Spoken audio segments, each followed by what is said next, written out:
예, 지금까지 새 복음서 강해는 마쳤습니다. 가장 먼저 수요예배 때 마태복음을 마쳤고 이어서 새벽기도에 요한복음하고 마가복음을 다 설교했습니다. 예, 누가복음을 주일 예배를 중심으로 또 간혹 금요일 기도회 때 이렇게 전해서 사복음서를 다 증가하고자 합니다. 물론 듬성듬성 본문 말씀을 전하기도 했지만 이제 처음부터 끝까지 쭉 한번 다시 살펴보고 듣는 시간을 가지려고 합니다. 보통 이렇게 강해를 시작하는 첫 시간에는 개론을 합니다. 개론. 예. 근데 저는 일단 개론을 생략하겠습니다. 예를 들면 누가복음의 저자가 누구냐, 어떤 인물이냐, 어떻게 살았냐, 또 다른 복음서 비교서 특징이 뭐냐, 신학적 주제는 뭐냐, 편집상의 의도는 뭐냐, 또 누가만의 배경과 누가의 렌즈로 보는 그런 관점은 뭐냐, 이런 거는 읽다 보면 자연스럽게 나옵니다. 그 본문에 대하여 해석하고 설교하는 중에 필요한 것들은 다 풀어질 것이고 들려질 것이기 때문에 따로 시간을 내지 않습니다. 다만 설교자로서 본문 말씀을 순서를 따라가며 명시된 사실 딱 보면 바로 읽히고 이해가 되는 말씀뿐만 아니라 암시된 말씀이 있습니다. 조금 깊이 파봐야 들리는 말씀. 제자들도 설교 듣고 나서 다시 가르쳐 달라고 그러죠. 그런 말씀이 있어요. 그건 또 그렇게 들어야 되고, 또 말씀과 말씀의 관계를 잘 파악해서 온전한 형태로 들을 수 있는 시간이 되기를 바랍니다. 복음서마다 같은 사건인데 조금 다르게 기술한 거 있죠. 이게 모순이 아니라 더 완전하고 온전하게 우리에게 들려주신다는 하나님의 뜻을, 이제 네 복음서를 다 들었으니까 그게 완성, 감히 완성이라는 말 쓸 수 있을까 모르지만 하여튼 우리가 할 일로서는 다 하는 셈이 되는 겁니다. 이렇게 해서 사복음서를 조화롭게 완전한 복음으로 들을 수 있는 기회가 되기를 바라고요. 누가는 뭐라 그랬냐면 정확하게 알고 쓴 글이라 그랬어요. 그리고 이 글을 보내는 데오빌로에게 배우고 알고 있는 말을 더 확실하고 확신을 얻게 하려 함이라 했으니, 누가복음을 읽으면서 내가 알고 있는 건 더 확실하게 알고 믿고 있는 말은 더 견고히 믿을 수 있는 그런 은혜가 있기를 바랍니다. 저 역시도 누가는 아니지만 누가가 글을 쓴 그 마음을 가지고 전하도록 힘쓰겠습니다. 자, 먼저 많은 사람들이 복음서가 예수님 이야기지 않습니까? 성경에 예수님이 실존 인물이었다는 데는 이의가 거의 없습니다. 있긴 있었다, 예수라는 사람이. 여기까지는 동의합니다. 문제는 그가 누구냐죠. 당시에도 문제였고 지금도 그렇고, 복음서가 기록하고 있는 예수를 그 이야기대로 믿어야 할지에 대해서 부정적인 사람이 훨씬 더 많습니다. 성경에 기록된 대로 믿으면 안 된다입니다. 왜냐하면 예수님 이야기를 담고 있는 복음서는 이미 믿는 자들이 믿는 말로 썼기 때문에 객관적 사실이 아니다는 겁니다. 사실은 믿고 싶지 않아서 이런 논리, 궤변을 펼치는 것이지만 하여튼 그들의 논리는 예수에게 푹 빠진 사람들이 쓴 글이니까, 연애 편지 보면은 다 좋은 이야기, 아름다운 이야기입니다. 왜? 빠진 사람들끼리 쓰는 거니까. 그런 건데 그걸 가지고 생전 예수를 모르고 처음 들어본 사람에게 그 완전 빠진 사람의 글을 가지고 이거를 고지고대로 믿어라, 이거 말이 되겠냐? 이래서 못 믿겠다는 사람이 많습니다. 그러면 예수님이 하신 일이라도 믿어야 되는데 이제 그렇게 시작한 사람은 일도 볼 가치가 없다. 이것도 다 가짜일 것이다. 이렇게 말하죠. 한마디로 말하면 신앙의 언어로 윤색되고 각색된 예수다. 즉 신앙의 언어는 역사적 실제가 될 수 없다. 누군가가 믿음으로 쓴 말은 객관적인 사실이 아니고 말 그대로 자기의 믿음을 표현한 거다. 이렇게 보는 거죠. 즉 사용된 언어의 성격에 따라 그 언어가 담고 있는 내용의 진실 여부를 판단하겠다는 겁니다. 무슨 말이냐 하면 아주 냉차게 쓴 글 느껴지죠? 찬 기운이. 그러면 진짜일 가능성이 크고, 아주 따뜻함이 느껴지는 글 있죠? 우호적임이 느껴지는 것은 진실이 아니다. 이런 식인 거죠. 근데 우리가 보통 그렇게 언어 생활을 한가요? 그렇지 않죠? 근데 성경은 그렇게 보는 겁니다. 그래, 성격에 따라 내용의 진실 여부를 판단할 수 있다. 이런 식이죠. 신앙의 언어이기 때문에 객관적 사실이 아니다. 이렇게 말하는 거죠. 자, 보십시오. 우리는 안 그러는데 그러지 마세요. 지금 온 세상을 내가 설교 있는 중입니다. 자, 이 논리 자체가 틀렸습니다. 사람이 사람을 신뢰할 때 반드시 신뢰 언어를 사용합니다. 믿는 티가 나는 언어를 쓰게 돼 있어요. 나는 그를 믿는다. 아, 그는 그럴 사람이 아니다. 뭐 이런 식의 믿음의 언어를 쓰죠. 굉장히 주관적입니다. 그런데 여러분, 그 신뢰의 언어가 신뢰의 표현을 담고 있어서 또는 자기 신념과 믿음을 담고 있고 개인적인 감정이 포함되어 있어서 사실이 아닌가요? 그렇습니까? 제가 오늘 설교는 사실 옛날에 전에 했던 적이 있습니다. 같은 본문이기 때문에 완전히 다르진 않습니다. 약간의 차이가 있지만 하여튼 뼈대는 같습니다. 잘 한번 옛날 설교도 한번 기억나면 더듬어 보십시오. 자, 대개 신뢰의 언어는요, 사실의 언어에 못 미치는 것이 아니라 사실의 언어를 초월하는 것이지 사실을 무시한 것이 아닙니다. 우리가 사실을 확인하고 경험해보고 조사를 해본 다음에 보통 그 사람은 알아보니까 믿을만 하더라. 이 괄호가 쳐 있는 거예요. 알아보니까.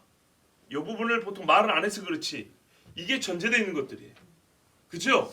아, 그 의사 좋더라니까. 뭐예요? 내가 가서 치료를 받아보니까 이게 괄호로 쳐져 있는 거예요. 뒤에 얼마나 신뢰의 언어입니까? 애정 섞인 언어입니까? 그죠? 그 사람 참 착하더라.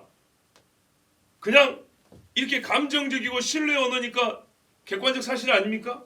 그 괄호 쳐진 게 있다니까요. 내가 참 어려울 때 그 사람 묻지도 않고 한 교인이라고 정말 나를 뭘 믿고 도와주면 이렇게 막 도와주는 적이 있다. 이게 괄호로 쳐져 있는 거예요. 남을 좋게 평가하고 신뢰한다는 표현을 할 때는 아무것도 알지 못하고 확인하지 않고 무턱대고 말하는 것이 아닙니다. 확인하는 능력이 부족한 나의 탓이 있을지는 몰라도 적어도 자기 수준에서는 분명한 사실을 확인해보고 경험해보고 논리적으로 생각해본 다음에 그 다음에 그는 믿을만하다. 그는 겪어보니까 좋은 사람이더라.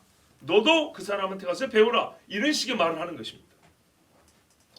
오히려 이것은 역사이고요. 역사적 사실, 그러니까 어떤 일이 있었다 정도의 가치가 아니라 있었기 때문에 믿어야 한다는 가치가 있을 때 우리는 신뢰의 언어와 신앙의 언어를 씁니다. 그냥 있었다는 걸 말할 때 누가 신앙의 언어를 쓰지 않습니다. 그냥 그랬어. 그게 뭐 어쨌다고 이렇게 가버려요.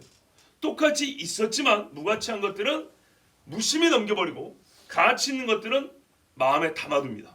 진짜 중요한 있었던 일은 믿음의 대상이 됩니다. 그렇기 때문에 믿음의 언어, 신앙의 언어를 쓴다고 해서 객관적 사실이 아니냐? 이거는 절대로 논리적으로 안 맞는 이야기입니다. 자, 왜 제가 이렇게 지금 말씀을 드리는지 아시겠죠? 복음서가 신앙의 언어이기 때문에 객관적 사실이 아니라는 거예요. 역사가 아니라는 거예요. 없었던 이야기를 꾸몄었다는 얘기예요. 그 논리 자체가 말도 안 되는 거라는 거예요. 일상생활은 그렇게 안 살아요. 근데 꼭 성경을 볼 때만 그런 궤변을 늘어놓는다는 겁니다. 그냥 믿기 싫으면 믿기 싫다 하면 될 것인데 실제로 어떤 역사보다도 가치가 있기 때문에 믿어야 할 가치가 있기 때문에 우리는 예수 그리스도의 존재와 그의 사역에 대하여 믿습니다라고 고백을 하는 겁니다. 또 여러분, 신앙의 언어는요, 사실의 언어, 역사의 언어를 뛰어넘는다고 했지만 사실을 버리지는 않습니다. 역사를 외면하지 않습니다. 대전제로서의 사실이 있습니다. 하나님이 창조하셨다는 대전제가 있기 때문에 인간의 타락도 있는 것이고 구속주도 있는 겁니다. 심판도 있는 것이고 또 그 대전제가 현재를 이해하는 토대가 되고요. 현재가 원인이 돼서 장래를 하나님은 결과를 미리 알려주시고 우리에게 이렇게 살아라고 가르쳐 주십니다. 그러니까 과거로서의 사실이 오늘을 이해를 시켜주고 오늘의 사실이 장래를 대비하게 합니다. 그렇게 성경에 기록되어 있습니다. 절대 지나간 사건을 무시하거나 누락하지 않습니다. 항상 드리는 말씀이지만 진리는 사실을 최소 구성 요건으로 합니다. 사실이야 하고 옳은 사실이야 하고 유익한 사실이야 합니다. 그걸 진리라 그럽니다. 처음에 일어난 일이 현재를 설명하고 현재까지의 일이 장래를 예견케 한다는 것은 우리가 보통 살아갈 때 상식이고 합리적인 이해입니다. 성경은 이것을 무시하지 않는다는 겁니다.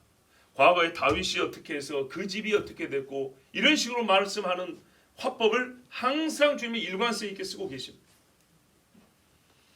하나님은 영원한 일로서 영원한 믿음을 요구하시고 과거의 사건과 오늘의 일을 근거로 장래에 일어날 사실로서의 사건들을 가르쳐 주시고 믿으랍니다. 무슨 말이냐면 하나님 자신이 영원하기 때문에 영원한 믿음의 대상을 믿으라고, 역사 시간 안에 있었던 어떤 일 때문에 시간 안에서 어떤 일이 있을 것이니 그것을 대비하라고 말씀합니다. 그게 복음서에 기록이 되어 있습니다. 영원한 예수님과 역사 속에서 계시면서 사용하셨던 예수님을 같이 가르쳐 줍니다. 따라서 성경에는 항상 진실로서 사실이 기록되어 있고 사실은 믿음의 언어로 사람들의 입으로 고백되어진 것이 정상입니다. 그러므로 누군가 과연 성경은 신앙의 언어만 담고 있는가? 그리고 그 신앙의 언어는 역사 언어, 즉 실제를 기록한 언어와 달라서 신앙의 언어와 역사의 언어는 다른 실체와 다른 세계를 기록하는 분리된 언어냐? 다른 거냐? 이렇게 물어보면 그렇게 쓰는 사람이 있을지라도 성경에서는 절대 그렇지 아니한다. 성경에서는 신앙의 언어와 역사의 언어는 영원한 실제, 영원히 계시는 하나님과 또 그분이 하신 모든 일의 실체, 그리고 우리가 말하는 쉽게 말하면 하늘과 땅이라는 두 세계를 모두 아우러서 우리에게 알려주는 언어이다. 이렇게 대답해야 합니다. 다시 한번 강조합니다. 왜 제가 이거를 결혼 안 한다 하더니 이거 결혼 아니요? 아니요. 오늘 본문을 이해하기 위해서 드리는 말씀입니다. 본문을 왜? 누가가 뭐라 그래요? 자세히 미루어 살폈다고 역사가로서 자기를 지금 얘기하고 있거든요. 그런데 예수를 믿으라고 결론은 신앙을 주장하고 있단 말이에요. 그래서 누가복음을 지금 제가 이렇게 오늘 본문을 위해서 여러분에게 말씀을 드리는 겁니다. 자, 다시 한번 강조합니다. 모든 진리는 역사적 사실이므로 역사 언어를 사용합니다. 사실이라는 건 진리가 될 자격이 없어요. 역사 언어로 표현이 불가능한 진리는 없습니다. 두 번째, 진리는 예수 그리스도의 인격과 사역을 말하는 것이기 때문에 진리는 무생물과 자연현상을 묘사하는 그런 서술로서만 그칠 수 없고 반드시 신앙적 고백이 담긴 언어로 표현될 수밖에 없습니다. 그러니까 사실을 신앙화시키는 언어가 될 수밖에 없는 겁니다. 역사 언어와 신앙 언어 모두 진리를 말합니다. 자, 이렇게 뭐랄까요? 토대를 좀 이해의 토대를 말해놓고 본문을 보시면 훨씬 말씀을 우리가 이해하고 앞으로 쭉 누가복음을 읽어가는데 도움이 됩니다. 보십시오. 누가는 이렇게 시작합니다. 태초에 말씀이 계시니라 이런 말이 아니고 우리 중에 이루어진 사실에 대하여 그럽니다. 보세요. 역사란 얘기입니다. 누가 개인에게 이루어진 일은 아닙니다. 또 누군가 말하는 것처럼 교회 안에서만 일어나는 일이 아닙니다. 신앙 집단에게만 일어나는 게 아닙니다. 여기서 우리는 누굽니까? 같은 경험하고 같은 경험이 직간접적으로 가능한 세대의 모든 사람들입니다. 제가 말을 좀 간단하게 할게요. 지금도 이 글을 읽고 있는 사람들입니다. 하나의 사건이 모든 사람에게 상관성을 갖고 있다면 그 상관성이 있는 모든 사람들은 다 우리가 될 수 있습니다. 그래서 시대를 불문하고 말이죠. 예수님은 우리의 구주고 2000년 전에 당대에 살았던 제자들의 구주고 유대인의 구주고 이방인의 구주죠. 우리 중에 이러한 일입니다.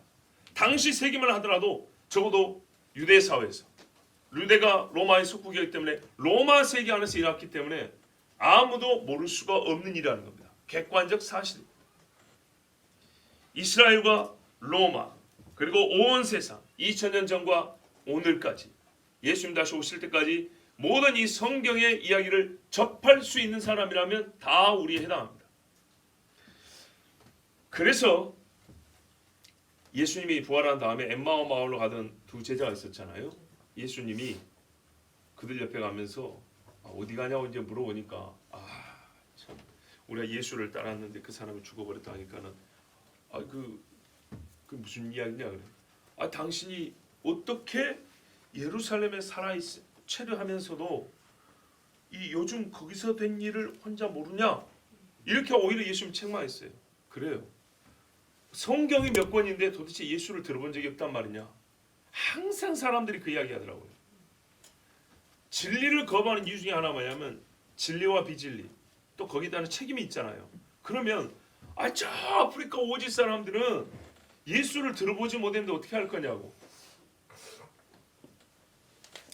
들어보지 못했죠. 안타까운 이야기지만 그게 왜 하나님 책임입니까? 방주 짓는 거를 몰라서 다 죽었습니까? 저도 이런 문제에 대해서 저는 설교한 적이 있기 때문에 지금 더 길게 언급하지는 않습니다. 사람이 안 가르치고 사람이 안 믿은 거 아닙니까? 같이 출애굽을 경험하고도 같이 어제 애굽에서 나왔는데 오늘 광야에서 한쪽은 우상 숭배하잖아요. 제발 하나님 탓 좀 하지 마세요. 욥같이 의로운 자라 할지라도 하나님 탓을 돌리니까 뭐라 했어요? 그래? 딱 띠띠고 손 짚고 서봐. 얘기 한번 해보자. 그때 어떻게 했어요? 입을 가리고 재에 앉아서 회개하고 무지한 말로 이치를 가렸다면서 나는 죄인입니다 그랬어요. 욥이. 자, 예수님에 관한 모든 사건은 우리 중에 일어난 일입니다. 누가는 사도도 아니고 유대인도 아니고 헬라 사람. 살아있을 때 예수님을 본 적도 없습니다. 그런데도 뭐라 그래요? 우리라고 그랬습니다. 예수님의 이야기는 우리 중에 일어났대요.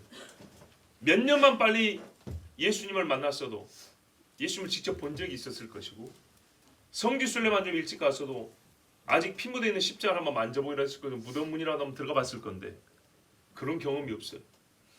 바울을 통해서 듣기만 한 거죠. 아니면 다른 복음 증거자를 통해서 들은 것이죠. 그런데도 말하면 우리 일이라 그랬어요. 이런 자세가 필요합니다. 그리고 뭐라면 데오빌로가 편지를 받는데 데오빌로도 포함시킨 거예요. 우리 중에 일어난 일을 대하여 당신도 들었다.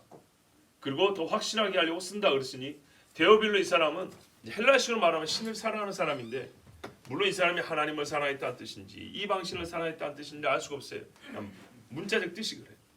하여튼 요 사람 역시도 우리에 포함시켰기 때문에 우리가 아니라고 말할 수 있는 사람은 아무도 없습니다. 처음부터 목격자와 말씀에 일꾼된 자들 보세요.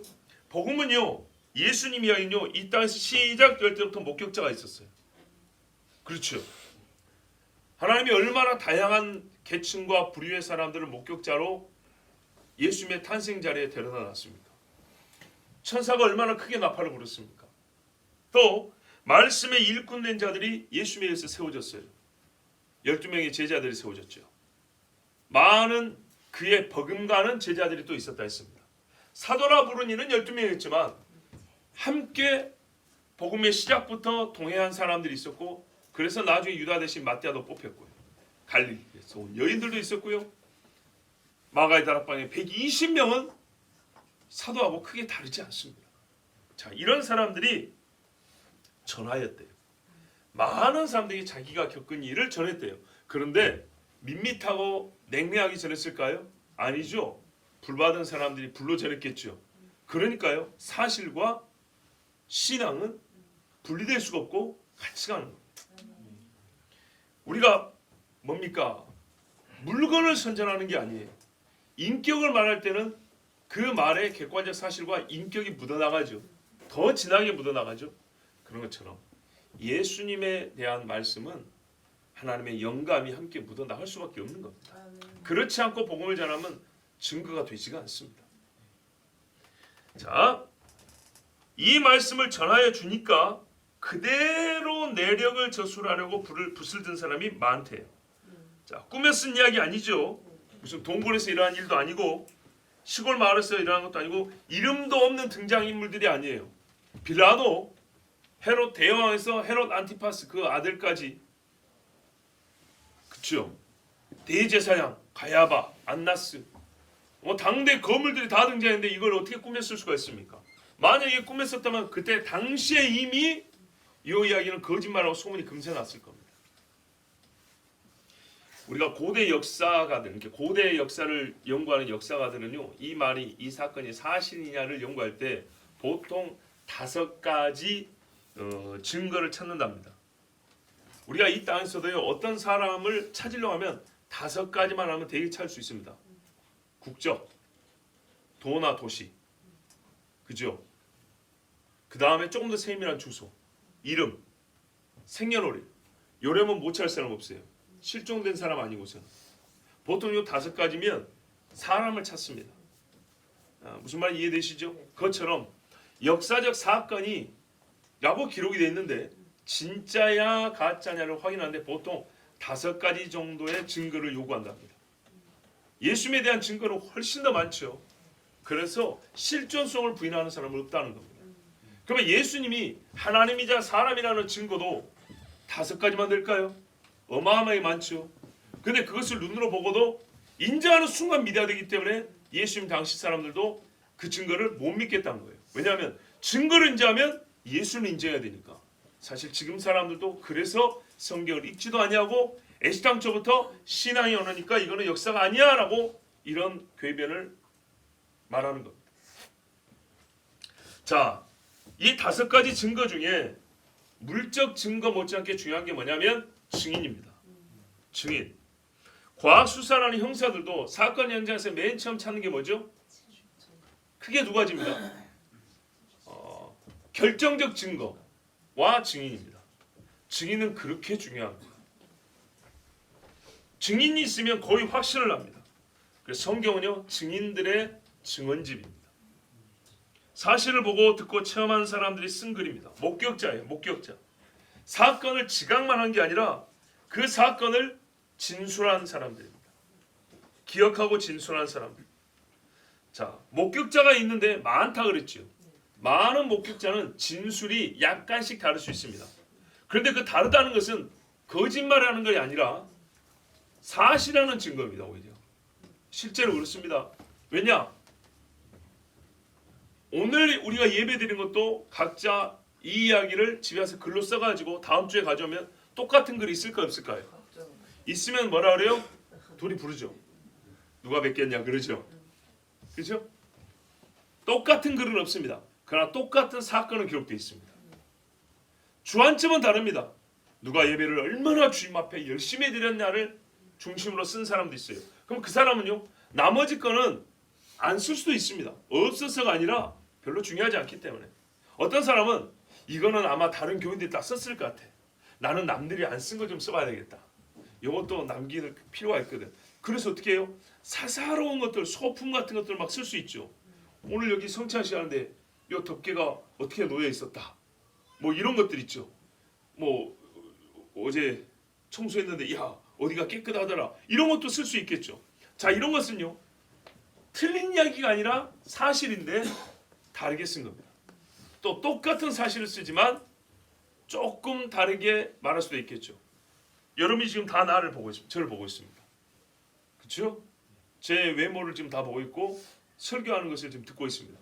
요 한 가지를 여러분이 다 같이 저에 대해서만 쓴다 할지라도 역시 같은 글은 나올 수가 없습니다. 약간씩 다르겠죠. 자, 어떤 사람은 아침에 예배를 우리가 아침 예배를 드리는데 이렇게 쓸 거예요. 어떤 사람은 오전 예배를 쓸 것이고 어떤 사람은 10시 40분에 찬양을 시작할 때 이렇게 쓸 거예요. 그러니까 어떤 사람은 그래요. 야 10시 40분이 아침이야? 이러면서 이거는 모순이다 하는 사람이 있을 거예요. 좀 웃기죠? 그래요. 복음서를 그렇게 보는 사람들이 있는 거예요. 누가복음하고 요한복음하고 다르네? 이렇게 따지는 사람도 있는 거예요. 얼마나 웃긴가 보세요. 자, 그래서 오늘 누가복음이 마지막에 읽는 의미가 더 큰 거예요. 누가는 사도가 아니에요. 그렇죠? 마태, 마가, 요한이 아니다 이 말입니다. 사도 뭡니까? 마가도 물론 사도는 아니지만 이 사람은 헬라인이에요.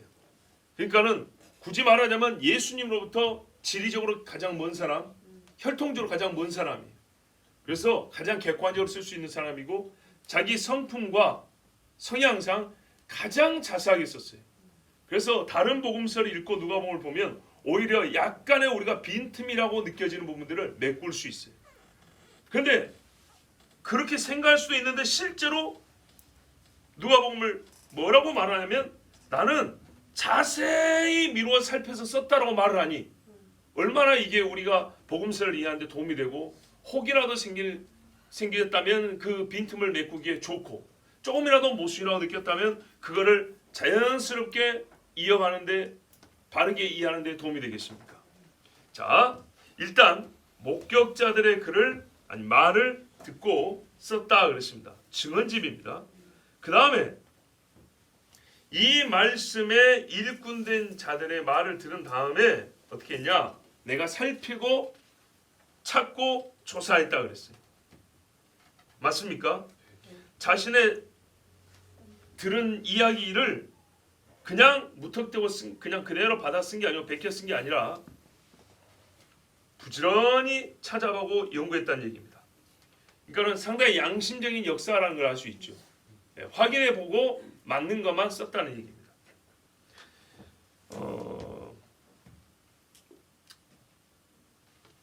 사도들이 말이죠, 말할 때 분명히 있었던 이야기를 말하지만 누구보다도 신앙적 색채가 강한 언어를 썼지 않겠어요? 사도들이 누구한테 말할 때. 그렇죠. 그래서 이 사람은 자기가 헬라인인데도 불구하고 사도들의 말을 때 사실이 신앙의 언어로 표현된 걸 들었단 말이죠. 그런 이제 성령의 감동으로 본인은 믿게 됐지만 이 이야기를 또 다른 헬라인과 또 다른 많은 사람에게 전해줄 때는 보다 더 면밀한 연구가 있으면 도움이 되겠다라는 생각을 한 거죠. 그리고 이것은 성령께서 주신 감동이라고 우리는 받아야 합니다. 왜냐하면요, 보세요. 이스라엘의 회복이라는 이 단순한 한 가지 주제도 선지자들마다 몇 번을 반복해서 쓰는 거 봐보세요. 그죠? 앞에 선지자 한 이야기를 뒤에 선지자가 또 합니다. 또 하고 반복해야 합니다. 그런데 약간씩 구체적으로 더 앞으로 나갑니다. 또는 어떤 선지자보다 좀 스케일이 더 큽니다. 좀 구체적이거나 어떤 선지자는 약간 시적으로 쓰거나 어떤 선지자는 아주 구체적인 묘사를 하거나 이렇게 차이가 있습니다. 어떤 선지자는 보세요. 어느 한 시대를 말하고 어떤 선지자는 이 시대를 포함해서 중의적, 그러니까 두 번, 세 번 반복되는 일을 포함하여 그렇게 예언을 기록하고 있습니다. 이렇게 해서 결국에는 한 가지 주님 오실 날과 이스라엘 회복이라는 주제가 중첩되어 증거되기 때문에 우리는 더 확실한 증거를 얻는 것처럼 누가가 하나님의 말씀을 듣고 자기가 듣고 확인한 일에 대하여 중첩은 되지만은 나는 은혜를 받고 여기까지 왔지만 하나님의 은혜는 언제 누구에게 나타날지 모르지만 우리로서는 이것을 반복하여 들려주고 자세히 연구하고 구체적으로 보여주는 것이 옳다 해서 사명감을 가지고 붓을 들었습니다. 근데 여기서 제가 감동되는 건 뭐냐면 이 본문을 오늘만 설교한 거 아닌데도 오늘 다시 준비하면서 특별히 감동되는 부분이 어디 있냐면 많다는 거였어요. 이 사실을 증언하려고 붓을 든 사람이 많다. 여러분, 그러면 그 많은 사람의 글 중에 아직 우리에게 전해지지 않은 글도 있다는 얘기입니다. 없어지고 불태워지고 빼앗기고 찢겨진 글도 많다는 얘기입니다. 저는 그걸 생각할 때 감동이 되었어요. 우리 순교자들 이름 잘 모릅니다. 문명의 순교자가 얼마나 많습니까? 그러나 그 문명에 피 흘린 사람들 때문에 교회가 지켜지고 복음이 전수되고 그 후손들이 예수 믿는 사람이 즉 피값으로 주님을 믿게 된 사람이 얼마나 많은지 우리는 모릅니다. 그게 사실일지언정 우리는 모릅니다. 붓을 든 사람이 많다. 자기 삶의 한 부분을 내서 원래 붓을 드는 사람이 아닌데 직업이 그게 아니에요. 전문이 그게 아니에요. 그런데도 이 사람도 원래 의사잖아요. 그런데 나의 삶의 한 부분을 딱 드러내듯이 내어서 예수님 이야기를 쓰려고 한 사람이 많았다. 얼마나 예수님을 사랑한 사람들인가 한번 생각을 해보십시오. 우리가 3일 기도원 간다고 하더라도 큰 마음을 먹어야 되잖아요. 성경이 3일 만에 쓰여집니까? 바울이 말하는 걸 옆에서 받아 쓰는 것도 밥 먹고 쉬고 자면서 쓰려면 며칠 걸립니다. 그들 중에는 생존을 위한 일거리를 손에서 놓고 펜을 든 사람도 있었을 겁니다. 아무리 목소리를 해도 마음이 안 편한 거예요. 내가 이거를 잘 쓰든 못 쓰든 쓴 다음에 다시 망치질해야 마음이 편하다. 그런 사람이 있는 거예요. 글재주가 부족해도 이 일은 꼭 남겨서 내 후손들이 읽게 해야 되겠다는 그 한 가지 사명감으로 붓을 든 사람들도 있었을 겁니다. 생각해 보면 얼마나 주님 사랑이 큰 사람들인가 우리를 부끄럽게 만듭니다. 필기도구, 종이나 가죽을 사서 기록하려면요 큰 돈이 들여야 되는 시대입니다. 정말 비쌉니다. 왜? 소위 지식인들을 위한 산업이 발달하지 않은 때이기 때문에 글을 쓰고 기록할 수 있는 필기구를 구한다는 것은 무지하게 돈이 드는 거예요.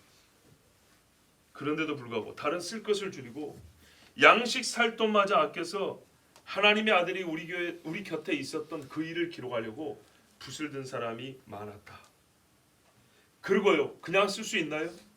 자료를 모아야죠. 물어보고 확인하고 다녀야죠. 즉 여행도 해야 되는 겁니다. 탐사를 해야 되는 거예요.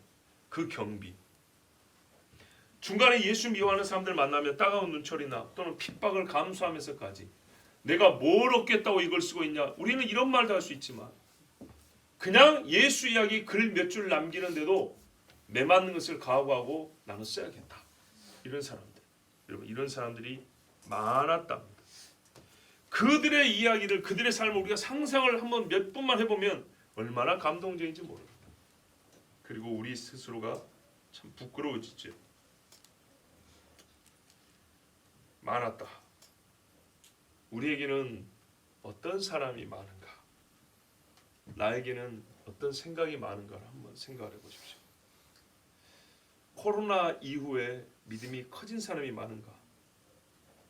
줄어든 사람이 많은가? 그리고 여전히 믿음을 지키고 있다 하지만 그 기준이 높아진 사람이 많은가? 줄어든 사람이 많은가? 어떤 사람이 많습니까?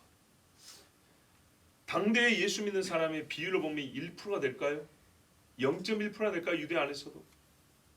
그런데 그 중에 붓을 든 사람이 많다면은 전체 중에 예수 믿는 사람이 0.1%라면 그 0.1% 안에 붓을 든 사람은 분명 0.1%보다 많았을 겁니다. 극소수의 참신앙인 중에 참신앙이기 때문에 세상이 하고자 하는 일을 하는 사람은 많아야 합니다. 누가는 그 중에 한 사람이 되었습니다. 분명히 말했습니다. 나보다 먼저 글을 쓴 사람이 있고 쓰고 있는 사람이 있다. 근데 왜 합니까?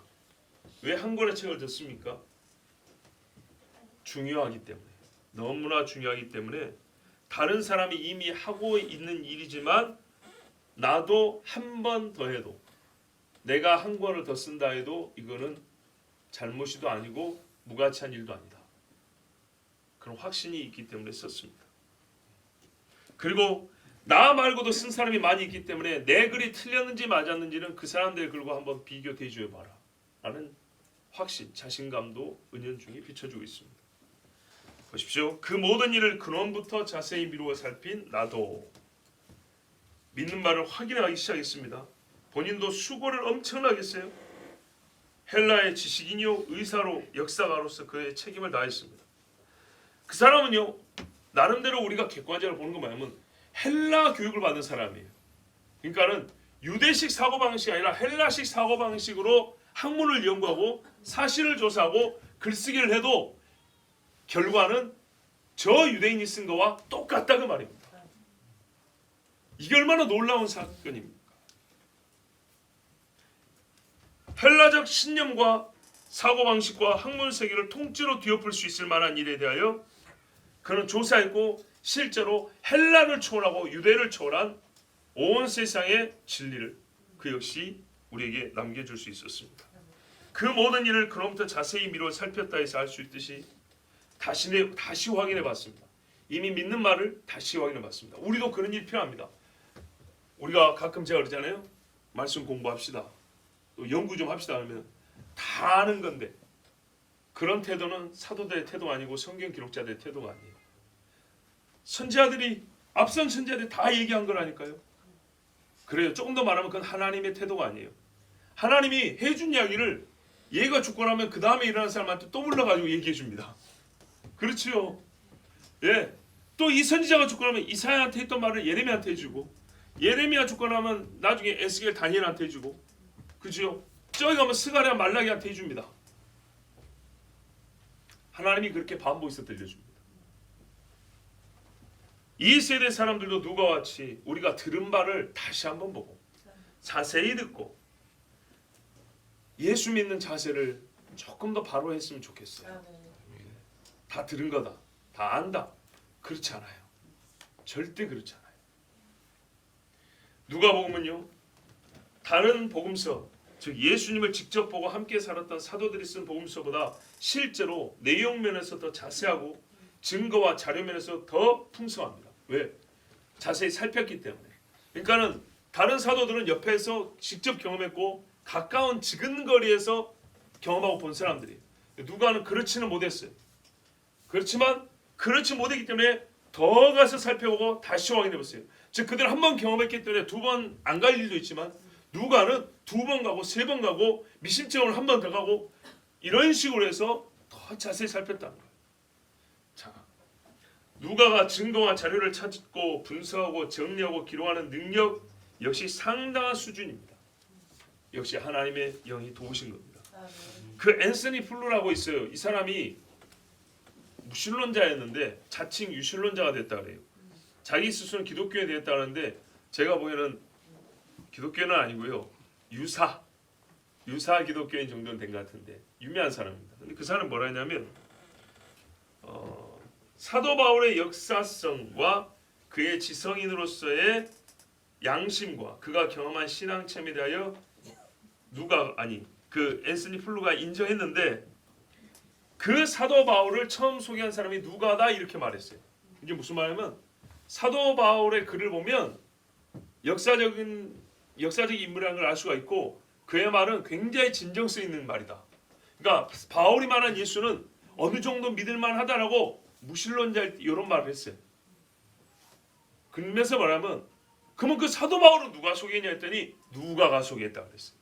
즉 불신자들 중에도 누가복음을 볼 때는 역사적 관점에서 볼 때라도 굉장히 이 사람은 객관적으로 글을 썼고 믿을 만한 글쓰기를 했다 이렇게 인정한다 그 말입니다. 그런데 우리 신앙인들이 누가복음을 가지고 이것은 안 맞니 이것은 믿을지 못할 것이다 이런 식으로 하면 안 되겠죠. 그런데요 신학자들 중에는 그런 사람들이 많아요. 그래서 문제입니다. 자 이렇게 글을 써서 누구에게 보냈냐면 데오빌로라는 사람이 보냈습니다. 데오빌로 각하에게 차례대로 써 보내는 것이 좋은 줄 알았느니 이는 각하가 알고 있는 바를 더 확실하게 하려 함이로라. 이방인 고위직에 속한 사람인데 이 사람이 예수님 이야기를 이미 알고 있었어요. 그죠? 알고 있는 바라 그랬어요. 그런데 왜 썼냐 했더니 확신은 못했다는 겁니다. 듣기는 들었는데 과연 이게 진짠가 그랬다는 겁니다. 그래서 누가는 확실한 증거를 보여주려고 썼습니다. 그러므로 여러분 우리가 불신자한테 복음을 전할 때 고급스럽게 자꾸 요한복음 로마서를 얘기하지 마시고 역사와 신앙이 같이 들어있는 책을 먼저 보여주는 게 옳은 겁니다. 예, 마태복음 얼마나 좋습니까? 누가복음 얼마나 참 훌륭합니까? 오히려 요한복음이나 로마서는 보세요. 로마 교회가 들은 말씀입니다. 복음의 기초를 들은 다음에 듣는 것이 더 좋습니다. 물론 한 구절을 떼어내서 설교를 못한다는 얘기가 아니라 성경을 쭉 먼저 읽어보라 할 때 제일 좋은 거는 창세기부터 읽어야 되는 것이죠. 그러나 복음서 읽을 때도 우리 스스로 너무 수준을 높여서 막 고상하게 그러지 말고 제일 좋은 건 처음부터 읽어라. 그리고 역사의 이야기, 즉 무슨 일이 있었는지에 대해서도 반드시 확인할 수 있는 그런 성경을 읽도록 하는 것이 옳은 것입니다. 자, 보세요. 누가가 마태가 없어서 그랬습니까? 마가가 없어서 그랬습니까? 그렇지 않습니다. 데오빌로에게 듣고는 있었지만은 다른 사도들과 사도들의 글을 통해 듣고는 있었지만은 그를 확실하게 믿음으로 인도하겠다는 사명을 가지고 글을 썼는데 어떻게 해요? 나는 순전히 기도하고 받은 영감으로 썼노라 이렇게 안 했어요. 그건 너무나 당연한 것이고 부지런히 살피고 연구했다는 거예요. 그래서 교회에서는요. 교회가 맨 처음 시작할 때 기도하고 시작했죠. 예수를 만나고 기도하고 그랬죠. 그러면 어떻게 했냐? 기도하는 사람은 뜨겁지만요. 굳이 표현하자면 뜨거운 열기로 가득 찼지만 열기가 밀도가 있으려면 편하게 말할게요. 공부를 해야 돼요. 그리스도인이 공부를 해야 돼요. 왜 교회 할 때 친교 교자가 아니고 가르칠 교자입니까? 한자로 가르치는 모임이에요. 우리 조상들이 그랬어요. 기독교는 체계 종교라고 그랬어요. 책은 공부하기 좋아하는 사람들이 하는 거잖아요. 보는 거잖아요. 우리 일반적으로 말이 그렇다 이 말입니다. 근데 우리 주님이 책을 남겨주셨다고요. 책을. 자 여러분, 이 공부를 학교에서 점수 따기 위해서 하는 공부를 지금 얘기하는 게 아닙니다. 내가 아는 하나님. 지난 2주 동안에도 제가 하나님을 아는 지식을 여러분에게 한 시간씩 이렇게 전해드렸잖아요.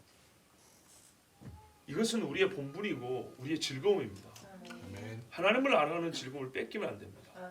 누가처럼 하나님의 아들을 찾고 그를 글로 쓰고 남에게 읽히는 이 즐거운 일을 정말 너무 사소하게 작게 여기지 마십시오. 이것을 하겠다고 자기의 생업을 놓고 붓을 든 사람이 있다 하지 않습니까? 자, 보십시오. 그러면 이제 여러분 확실한 증거를 보여주려고 누가가 복음서를 썼는데 어떤 내용들을 어떤 방식으로 기록할까요? 사실만 이런 일이 있었단다 이렇게요? 아니면 한 줄 써놓고 자 이것이 뭐냐면 뜻풀이를 쫙 한 장하고 있었던 일을 한 줄 써놓고 또 자기 해석 딱 한 장하고 그랬습니까? 이거 강의서죠. 그렇게 하지 않았어요. 대개는 사실입니다. 대개는 사실인데 그 안에 뭐랄까요? 신앙의 언어가 사실을 표현하게끔 했습니다. 그래서 제가 맨 처음에 이 말씀 이야기 위하여 잠깐 말씀을 드린 내용이 필요했던 겁니다. 무슨 말이냐면 보세요. 알고 있는 말을 확실하게 하려면 해석을 많이 붙여주면 좋잖아요. 이미 알고 있다 하니까. 그런데 그러지 않고 실제로 읽어보면 사실의 연속이에요. 사실의 연속인데 그 사실의 연속인데 보세요. 아직 잘 모르는 사람이 이해할 만한 이야기로만 사실을 채운 것이 아니고 받아들이기 어려운 진짜 믿음이 있어야만 받아들일 수 있는 사실 이야기를 써놨어요. 그게 묘하다는 겁니다. 자, 아직 안 믿는 사람에게 우리는 순전히 객관적 사실로만 그 사람의 믿음에 이르게 하려고 하는데 그렇지 않냐고 객관적 사실이지만 안 믿는 사람이 믿기 어려운 객관적 사실을 쭉 써놨다는 얘기예요. 예를 들어볼까요? 아비야 바냐 사가랴라는 제사장이 있었는데 천사를 봤단다. 객관적 사실이지만 천만이가 이방인에게 천사 이야기를 왜 꺼내냐고.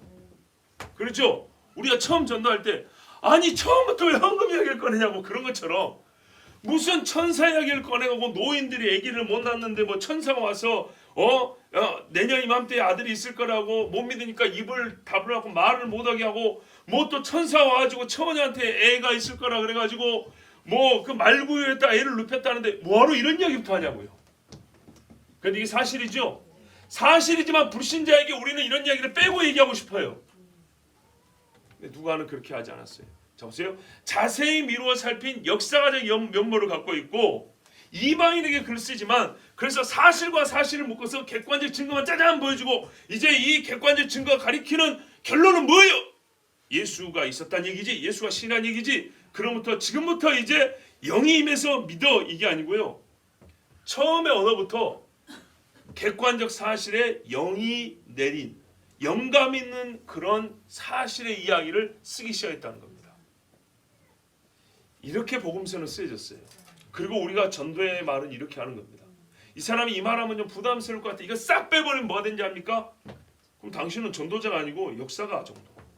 예, 이 정도밖에 안 되는 거예요.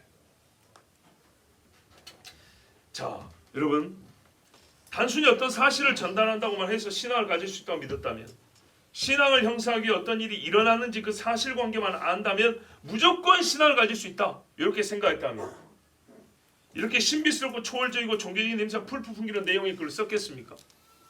그렇게 시작할 수가 없습니다. 누가 천마디부터 제사장이 뭐예요?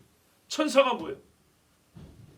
자, 누가는요 어떤 의미에서는요 듣는 이가 더욱 거부 반응을 일으키고 불신앙에 사로잡힐 만한 객관적 사실을 이야기했어요. 복음은 그렇습니다. 기독교적인 이야기, 성령의 역사였기에 오히려 사실로 들리지 않고 더욱 불신에 빠져들 것처럼 생각될 수 있지만 바로 그것을 빼놓고는 아무리 육하원칙에 입각한 이야기를 한다고 해서 믿음이 생기는 것이 절대 아닙니다. 육하원칙에 입각하되 사실이되 하나님이 하신 일, 성령이 감동하신 이야기를 들려줘야 되는 겁니다. 신앙의 사실, 처음부터 하나님이 역사하지 않았다면 존재할 수 없었던 그 사실을 말해야 된다. 이 사실은 하나님이 아니고서는 있을 수가 없는 일이었기 때문에 하나님과 함께 이 이야기를 하는 겁니다. 예수님이 역사적이면서 역사적이기에 신앙적이지만 역사적 사실성과 보편성을 동시에 가진 분이라는 것을 말해야 합니다. 바로 우리는 역사의 언어와 신앙의 언어로 동시에 기록되고 증거된 예수님을 믿는 것입니다. 한 줄로 요약하면 성경은 역사라는 실적은 팩트 속에 하나님의 복음질, 리얼리티가 들어있는 거예요. 사실 속에 실제, 진실이 들어있는 거예요. 후에 바울이 자기를 변호할 때 사도행전 26장에 보면 똑같이 누가처럼 말을 합니다. 나는 다메섹에 가다 예수를 만났다 이야기입니다. 그런데 아그리파 왕이 말합니다. 당신도 다 알고 있지 않냐? 당신 유대인이기 때문에 유대인의 모든 소망을 다 알고 있지 않냐? 근데 왜 내 말을 못 믿을 것으로 생각하느냐 그랬어요. 내가 어떻게 살았는지 이 팩트에 대해서 모든 사람이 다 알고 있다. 그리고 내가 지금 변화된 나의 현재도 모든 사람이 다 알고 있고 이게 어떻게 가능한 것인지에 대해서도 당신들도 사실 다 알고 있다.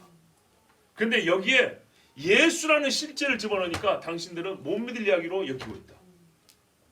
과연 당신의 양심에 맞느냐? 이렇게 물어봅니다. 그러면서 사도 바울이 뭐라냐면 사도행전 26장 하면 이 일은 한쪽 구석에서 행해진 것이 아니니다. 이렇게 말합니다. 그래요 여러분. 복음의 이야기는 예수님 이야기는 한쪽 구석지에 일어나는 게 아니고 우리 중에 일어난 일이에요. 그래서 사실이고요.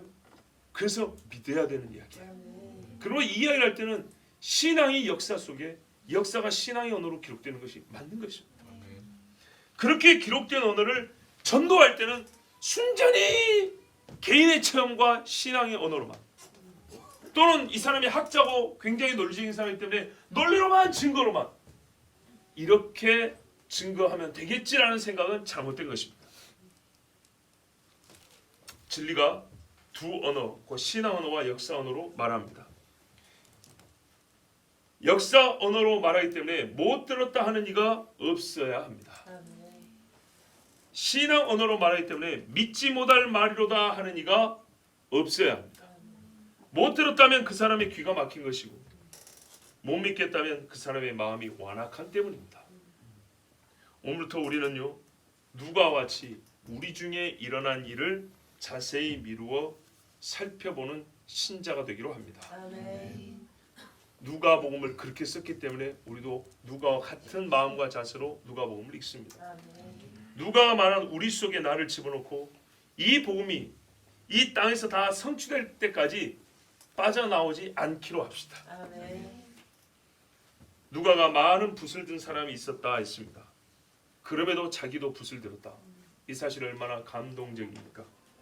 우리는 많은 그리스도인이 있는 중에 그리스도인 나로서 자기 십자가를 져야 되는 것을 알고 있듯이 마치 세상에 그리스도인이 아무도 없는 것처럼 나의 일을 내가 해야 할 일을 하는 그리스도인이 되어야겠습니다. 아멘. 그래서 우리는 오늘도 주의 성찬을 시행합니다. 아멘. 진리가 여전함으로 우리는 예수 그리스도가 오실 때까지 그의 모든 말씀을 행합니다. 주님이 오실 때까지 행하라 그랬습니다. 아멘. 그 진리를 사는 것입니다. 주의 몸과 피를 먹고 마시는 것은 바로 예수 그리스도 진리를 증거하는 일이고 동시에 진리를 사는 일이기 때문에 우리는 오늘 주 예수의 이름으로 성찬에 함께 참여합니다. 우리 찬송가 나 같은 죄인 살리신 1절만 찬양하겠습니다.